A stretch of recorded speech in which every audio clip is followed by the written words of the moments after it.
इंतहाई हेल्दी, इंतहाई टेस्टी आज हम बनाएंगे मूंग दाल और अंडे से ऐसी कमाल की रेसिपी कि अगर आप इसे हफ्ते में एक दिन भी बना करके खा लेते हैं तो आप यकीन करें आप ढेर सारी बीमारियों से बचे रहेंगे और आप अपने आप को बहुत बहुत ज़्यादा हेल्दी फील करेंगे।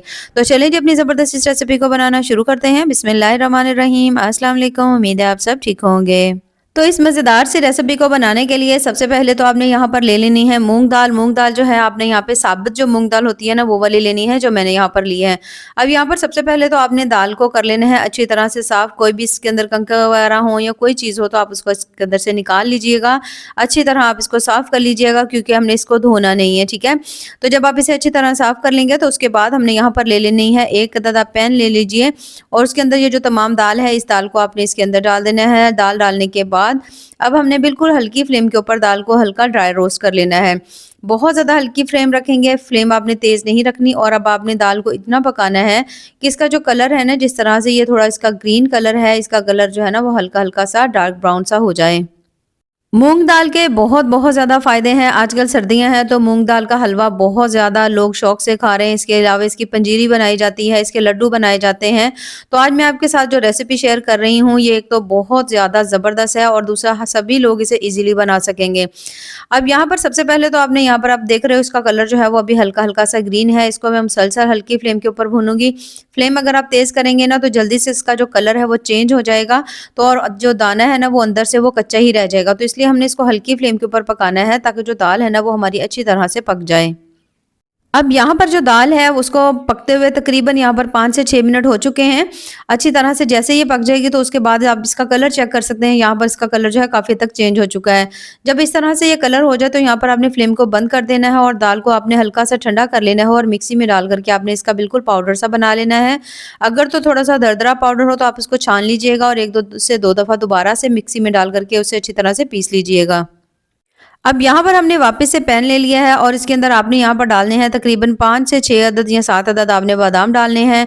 5 अदद हमने इसमें काजू डाले हैं, यानी आप 1 चम्मच का हिसाब लगा लीजिएगा।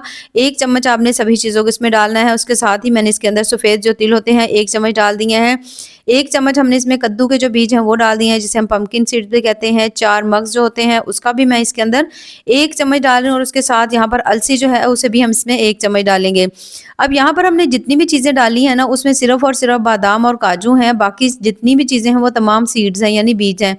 तो सीड्स जो हैं वो बहुत ज़्यादा हेल्दी होते हैं। अगर आप इन्हें यूज़ करते हैं तो बहुत सारे लोगों को जिन्हें हार्मोन्स का मसला होता है या बहुत ज़्यादा जिनकी तबीयत ठीक नहीं रहती है, जोड़ों में, पट्ठों में बहुत ज़्यादा दर्द रहता है, तो अगर आप सिर्फ़ और सिर्फ़ ये सीड्स जो है ना इन्हें ही आप इसे डाल कर के खाएँगे तो आपको इसका बहुत ज़्यादा फ़ायदा होगा। अब यहाँ पर जितने भी हमने ये तमाम चीज़ें ली हैं इन सभी को फिर से आपने हल्का-हल्का सा ड्राई रोस्ट कर लेना है। जैसे ही ये तमाम चीज़ें हल्की-हल्की सी क्रिस्पी हो जाएँगी तो फिर आपने इसे भी उतार लेना है, उतार करके आपने इसका भी बिल्कुल फाइन सा पाउडर बना लेना है। अब यहाँ पर आप इसका कलर चेक कर सकते हैं, हल्का कलर चेंज हो चुका है, इसे अच्छी तरह पीस लेंगे। अब यहाँ पर जो हमने दाल थी ना जिसको मैंने अच्छी तरह से पीस के रखा हुआ था, ये देखें बिल्कुल बारीक पाउडर की तरह हो चुकी है। आपने इसको मोटा नहीं रहने देना, ठीक है? तो आपने कोशिश करनी है कि आप इसे किसी भी छन्नी की मदद से छान लीजिएगा। जब इस तरह से ये दाल हो जाए तो उसके बाद हमने यहाँ पर जो तमाम ड्राई फ्रूट्स लिए थे उनको हमने रोस्ट किया था ना, उसे भी मैंने अच्छी तरह से ये देखिए बिल्कुल बारीक सा उसे भी हमने पीस लिया है। इसे भी इसमें शामिल कर देंगे। शामिल करने के बाद दोबारा से सभी चीज़ों को यहाँ पर हमने कर लेना है अच्छी तरह मिक्स। जब आप इन तमाम चीज़ों को अच्छी तरह से मिक्स कर लेंगे तो अब हम इसके अंदर शामिल करेंगे यहाँ पर 2 चम्मच गंदम का आटा। जो हम आमतौर पर घर में जो आटा यूज़ करते हैं ना गंदम का, वो आप इसमें 2 चम्मच डाल सकते हैं।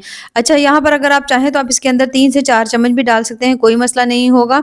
हाँ, यहाँ पर हमने फ़िलहाल इसमें 2 चम्मच ही ऐड करना है। 2 चम्मच ऐड करने के बाद दोबारा से हमने सभी चीज़ों को एक दफ़ा मिक्स कर लिया है।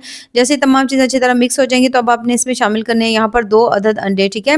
अंडे जो हैं वैसे भी प्रोटीन का ख़ज़ाना है, बहुत ज़्यादा हेल्दी होते हैं, बहुत ज़्यादा इसका को जो अगर आप इसे नाश्ते में खाते हैं या वैसे भी खाते हैं, ज़्यादा फ़ायदा तो आपको नाश्ते में ही होता है, तो आपको बहुत ज़्यादा अच्छी मिकदार में प्रोटीन मिल जाता है।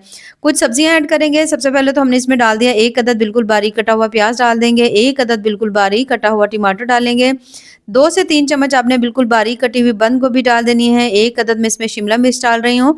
अच्छा, यहाँ पर आपका दिल करे ना तो कोई एक सब्ज़ी भी डाल सकते हैं, नहीं तो अपनी पसंद की कोई सी भी इसमें सब्जियाँ आप ऐड कर सकते हैं। 1 या 2 अदद बिल्कुल बारीक कटी हुई सब्ज़ मिर्च डाल दी है, थोड़ा-सा मैंने धनिया डाल दिया है और डालने के बाद अब आपने इन तमाम चीज़ों को पहले तो कर लेना है अच्छी तरह से मिक्स। यहाँ पर आपने तमाम चीज़ों को अच्छी तरह मिक्स कर लेना है। यहाँ पर आपको इसमें पानी डालने की भी ज़रूरत नहीं पड़ेगी। पहले आपने तमाम चीज़ों को अच्छी तरह मिक्स कर लेना है। जब आप इसे मिक्स कर लेंगे, तो उसके बाद आप इसको चेक कर लीजिएगा कि आपको इसमें पानी डालने की ज़रूरत है या नहीं है।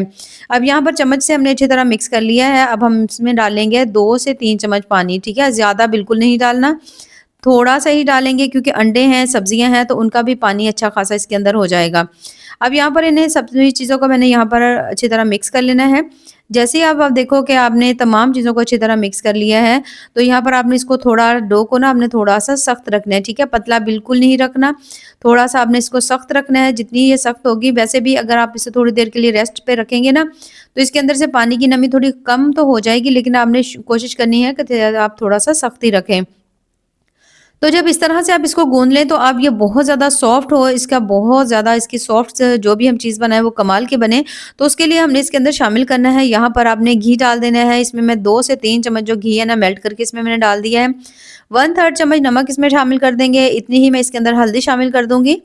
लाल मिर्च का हम इसमें यूज़ नहीं कर रहे हैं, बल्कि हम इसके अंदर डालेंगे काली मिर्च। कोई इसके अंदर हम मसाला ऐड नहीं कर रहे हैं, क्योंकि हम इसको बहुत ज़्यादा हेल्दी वे में बना रहे हैं। थोड़ी-सी हल्की दरदरी लाल मिर्च होती है ना, वो मैं इसमें डालूँगी, इसका ज़ायका बहुत अच्छा होता है। तो इन तमाम सभी चीज़ों को डालने के बाद दोबारा से आपने यहाँ पर कर लेना है इन्हें अच्छी तरह मिक्स।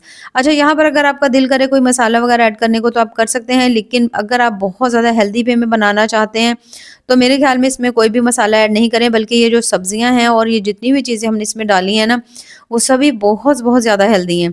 अब यहाँ पर हमने इसको अच्छी तरह मिक्स करना है, ठीक है? यहाँ पर अगर आपको लगे कि ये जो आटा है ना, ये सही से बाइंड नहीं हो रहा ना, तो आप इसमें 2 चम्मच ना गंदम का आटा और डाल लीजिएगा।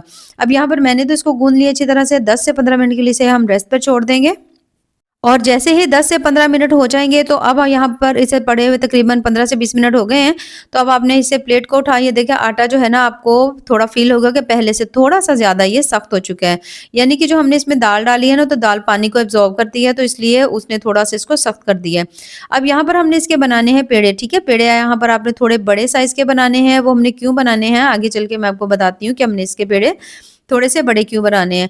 अब यहाँ पर जितने भी पेड़े हैं ना, तकरीबन आप चाहो तो साथ-साथ भी बना सकते हैं, आप चाहें तो आप जो पेड़े ना वो इकट्ठे भी बना कर के रख सकते हैं। ये देखें, माशाल्लाह ढेर सारी इसके अंदर सब्जियाँ हैं, बहुत-बहुत ज़्यादा हेल्दी और कमाल की रेसिपी बनेगी। अब यहाँ पर सभी को ये देखिए इस तरह से करके हमने अच्छी तरह से सभी मैंने पेड़े यहाँ पे इकट्ठे ही बना कर के रख लिए हैं। बनाने का तरीका कुछ इस तरह से है कि सबसे पहले तो आपने इस तरह से कोई भी घर में जो रफ शापर वगैरह होते हैं, आप वो भी ले सकते हैं, अच्छी तरह से साफ़ कर लीजिएगा।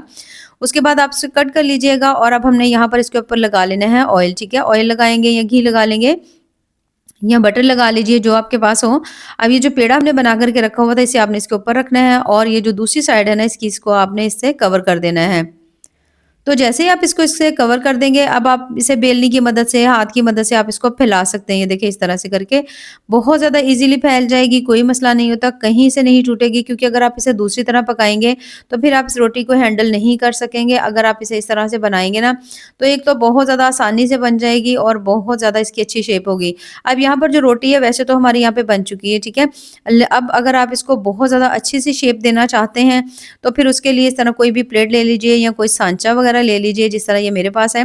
तो आपने इस तरह इस चापर के ऊपर ही रख देना है, ठीक है? आपने आटे के ऊपर ही रखना है, इस तरह इसके ऊपर रख देना है। हल्का-सा आपने इसको इस तरह से करके प्रेस करना है और उसके बाद आपने इसको उठा लेना है। अब यहाँ पर जो इसके साइड्स में एक्स्ट्रा आटा है ना, उसको आपने निकाल लेना है, ये देखें। और यहाँ पर देख सकते हैं माशाल्लाह कितनी ज़बरदस्त इसकी शेप आ चुकी है। अब ये जितना भी एक्स्ट्रा आटा है इसे हम निकाल लेंगे, निकाल कर के जो अगले वाला पेड़ा होगा ना उसमें शामिल कर लेंगे। इसलिए मैंने आपसे स्टार्ट में कहा था कि जो पेड़ा है ना वो थोड़ा-सा हम बड़ा ही रखेंगे।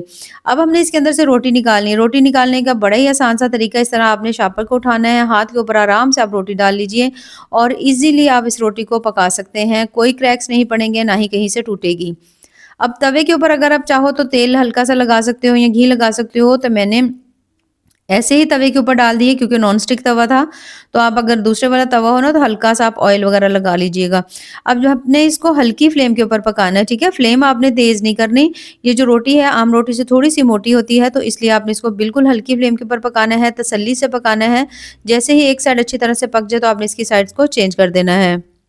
उसके बाद अगर आपके पास घी है या बटर है, कोई भी चीज़ है, तो आप इसे लगाइए। लगाने के बाद अब आपने इसकी साइड को चेंज कर देना है। चेंज करने के बाद अच्छी तरह पकाएँगे दोनों साइड्स को। हल्की फ्लेम के ऊपर पकाएँगे, गोल्डन ब्राउन कलर होने तक पकाएँगे और बहुत ज़्यादा शानदार, बहुत ज़्यादा क्रिस्पी मज़ेदार सा ये जो नाश्ता है ना यहाँ पर तकरीबन हमारा बन कर के तैयार हो चुका है। अब यकीन करें आप इसे बना कर के खाइए, एक तो ये बहुत ज़्यादा मज़ेदार है, दूसरा सर्दियों में अक्सर लोग मिस्सी रोटी वग़ैरह खाना पसंद करते हैं, तो आप इसको उस तरह से भी बना सकते हैं। दाल है, बहुत ज़्यादा हेल्थ बेनिफिट्स हैं, बुज़ुर्गों के लिए, बच्चों के लिए, सभी के लिए इसमें बहुत ज़्यादा फ़ायदे हैं। उसके अलावा इसके अंदर अंडे हैं, सब्जियाँ हैं, यानी कि बहुत ज़्यादा कमाल का हेल्दी नाश्ता जो है यहाँ पे अब आपका बन के तैयार हुआ है। तो यहाँ पर माशाल्लाह ज़बरदस्त सा हमारा तमाम जो नाश्ता है जितने भी पराठे थे ना वो सारी मैंने यहाँ पे बना लिए हैं, जो कि बहुत ज़्यादा मज़ेदार बने। ये देखिए माशाल्लाह कितनी ज़्यादा अच्छी तरह से पके हुए हैं। तो आप भी इसे ज़रूर बनाइएगा और बना कर के हमें कमेंट्स में ज़रूर बताइएगा कि आपको हमारी आज की जो रेसिपी है वो कैसी लगी। अब यहाँ पर इसको थोड़ा-सा मैं आपको इसको चेक भी करवाऊँगी कि ये कितने ज़्यादा मज़ेदार हैं, कितने ज़्यादा टेस्टी हैं। इसके साथ आप दही ले लीजिए, दही का रायता बनाइए। आप यकीन करें, जितने भी अक्सर लोगों को हेल्थ के मसले होते हैं, घुटनों में दर्द होता है, उनका स्टमक सही नहीं होता, डाइजेशन बहुत ज़्यादा कमज़ोर होता है, तो ये बहुत ज़्यादा जल्दी से हज़म हो जाती है। शुगर वाले लोगों के लिए बहुत ज़्यादा अच्छी है, जिनका बीपी हाई होता है, उनके लिए बहुत अच्छी है, जिन्होंने वज़न कम करना है, उनके लिए बहुत अच्छी है, यानी कि इसके आपको बहुत ज़्यादा हेल्थ बेनिफिट्स मिलेंगे।